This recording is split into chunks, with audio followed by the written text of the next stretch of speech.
What's up, y'all? My name is Devin, the DIY Lawn Coach. Welcome to my home. Welcome to the back porch. So today, guys, we're gonna spend some time talking all about grass seed. I wanna answer some really popular questions like, what is the best grass seed? Is there a difference between cheap grass seed and expensive grass seed? Does grass seed go bad?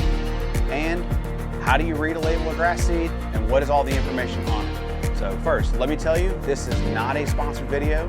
I purchased this grass seed on my own, and the results that you see are from my own history and my own experiences with it. So with all that being said, let's get into the video.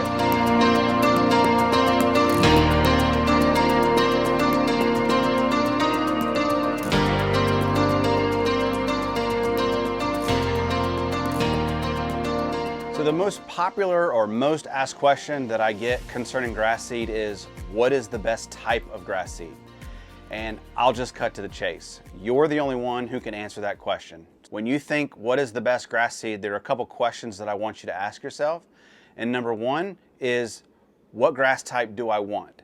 Do I want a cool season grass or do I want a warm season grass? Warm season grasses grow in the transition zone or below. So we're talking Bermuda, zoysia, St. Augustine. And if you're trying to grow a cool season grass, we're talking ryegrass, Kentucky bluegrass, Kentucky bluegrass, turf type tall fescue. Those grow in the transition zone or northern climates, and typically speaking, those like cooler environments. Once you ask yourself that question, then you need to ask, well, what am I looking for out of my grass?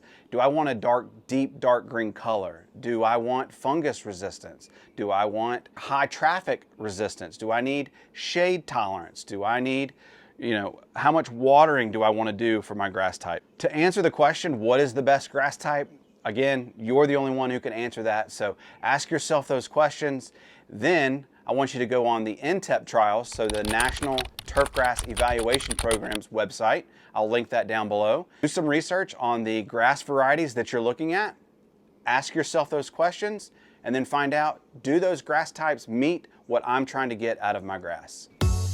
The second most asked question that I get around grass seed is there a difference between cheap grass seed and expensive grass seed? And the answer is absolutely. Like with anything, you get what you pay for. I want you to think about this.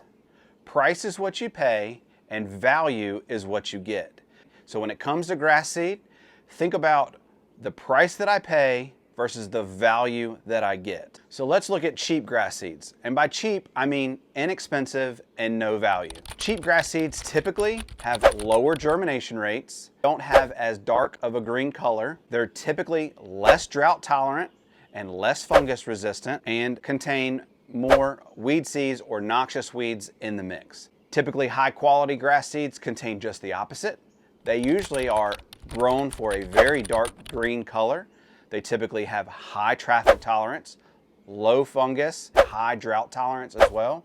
Plus, most of them contain either no weed seeds or a very, very low amount of weed seeds in the bag. Another question that I get a lot is, does grass seed go bad? And the answer is yes, grass seed does go bad, but there's a catch.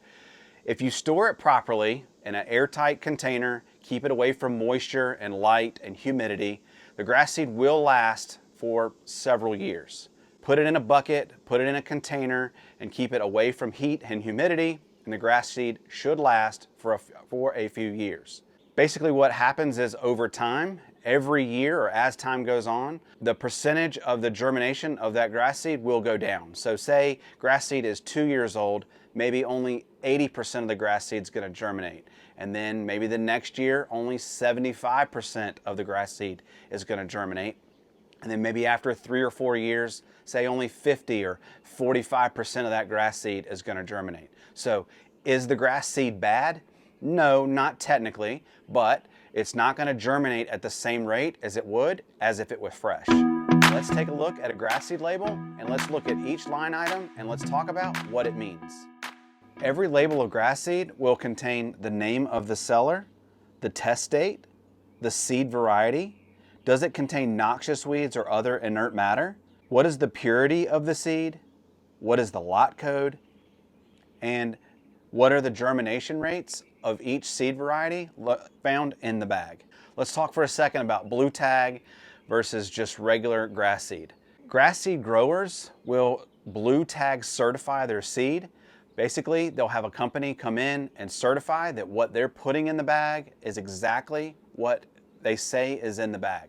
So just think of it like insurance. When you buy a bag of blue tag certified seed, you know that you're getting exactly what you pay for. Let's talk about what my favorite grass seed is, and it's pretty simple. It's GCI Turf's Spreader Elite Turf Type Tall Fescue. So why is it my favorite? Well, several reasons. Number one, sold by a small business here in North Carolina that's an American company that I can really stand behind. It also has a really fast germination time. So typically I'm seeing grass come up in 4, maybe even 5 days. It's got a super dark green color. It's drought tolerant and it's fungus resistant. All the things that I need here in North Carolina to grow a really high-end turf. It contains no weed seeds or no noxious weeds, something that's really important to me. When I'm planting grass seed, I don't want to be planting any weeds as well. I'm going to leave a link down below where you can find GCI Turf's Spreader Elite grass seed. Of course, you can always find it on the GCI Turf Academy website or go to thediylawncoach.com. I've got it linked there as well, and that'll show me some support and help grow the channel. And while you're there, be sure and pick up a lawn plan because nothing goes better with grass seed than a nice lawn plan to get a beautiful lawn like you see in my videos. No matter what grass seed you choose, I would just advise you to choose carefully. Some are mono stands, meaning they only contain one type of grass seed, and then there are different grass blends. But no matter what grass seed you pick, there are a couple things that you have to do to ensure your success when seeding. And number one, you've got to get good seed to soil contact. And then number two, you've got to get it wet and you got to keep it wet. There are also a couple things that I want you to look out for when you're choosing a grass seed. Number one, don't get caught up in all the marketing jargon, things like 75% less watering or it has slope control or whatever. Those are just advertising gimmicks that manufacturers are trying to get you to buy their grass seed. Look out for coated seeds. While yes, coated seeds may improve germination rates, you're paying for that coating. So when you buy a 7-pound bag of grass seed, you may only be getting 50% grass seed. And then I would always advise you to check the dates on the bag, ensure that you're getting a fresh grass seed, because as I mentioned earlier, a fresh grass seed will have a higher germination rate. And at the end of the day, we're trying to grow grass and we need as much germination as we can get. And the last thing that I'll say is make sure when you're buying a grass seed that you're only buying grass seed. Look for things like noxious weeds, or some grass seeds are now even putting fertilizers in them. All of this is designed to hide the cost of grass seed because let's be honest, grass seed prices right now are very, very high and manufacturers are trying to do everything they can to reduce the cost, hence why we talked about some of the coatings and different fertilizers. If you're buying grass seed, invest in a high quality grass seed so that you get those great results. At the end of the day, you're probably gonna have this grass seed for the next 10 or 15 years. Buy once, cry once. Thank you so much for checking out the video. I hope you found it helpful. If you did, please consider liking this video and subscribing to the channel. My name is Devin, the DIY Lawn Coach, and I can't wait to see you in the lawn.